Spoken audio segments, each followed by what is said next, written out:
Machiegni weche manyien mag migago, an Milton Ochieng' Awuor.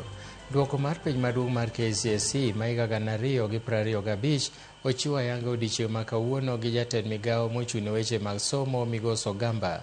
Penj ma kama notim chakre tarik 21 dwe mar 10 nyaka tarik 11 dwe mar 11 higa mokalo.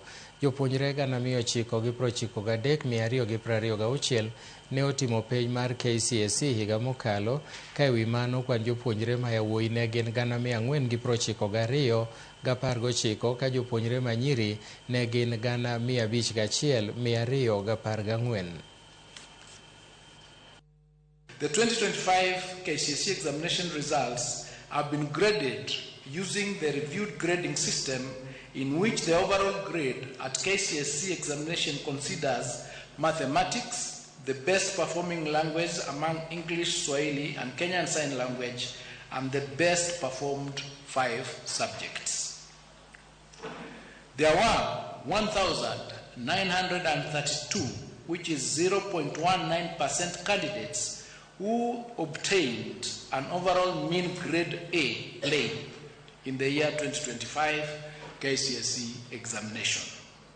This is an improvement as compared to 1,693, which is 0.18% candidates who scored plain A in 2024.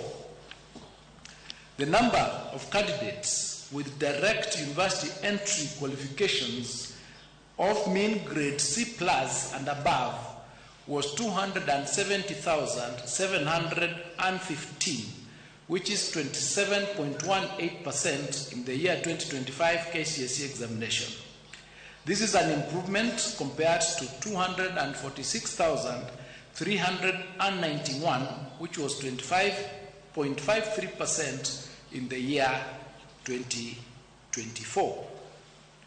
The number of candidates with grade C- and above was 507,131, which is 50.92% in the year 2025 KSCE examination, compared to 476,889, which was 49.41% in the year 2024.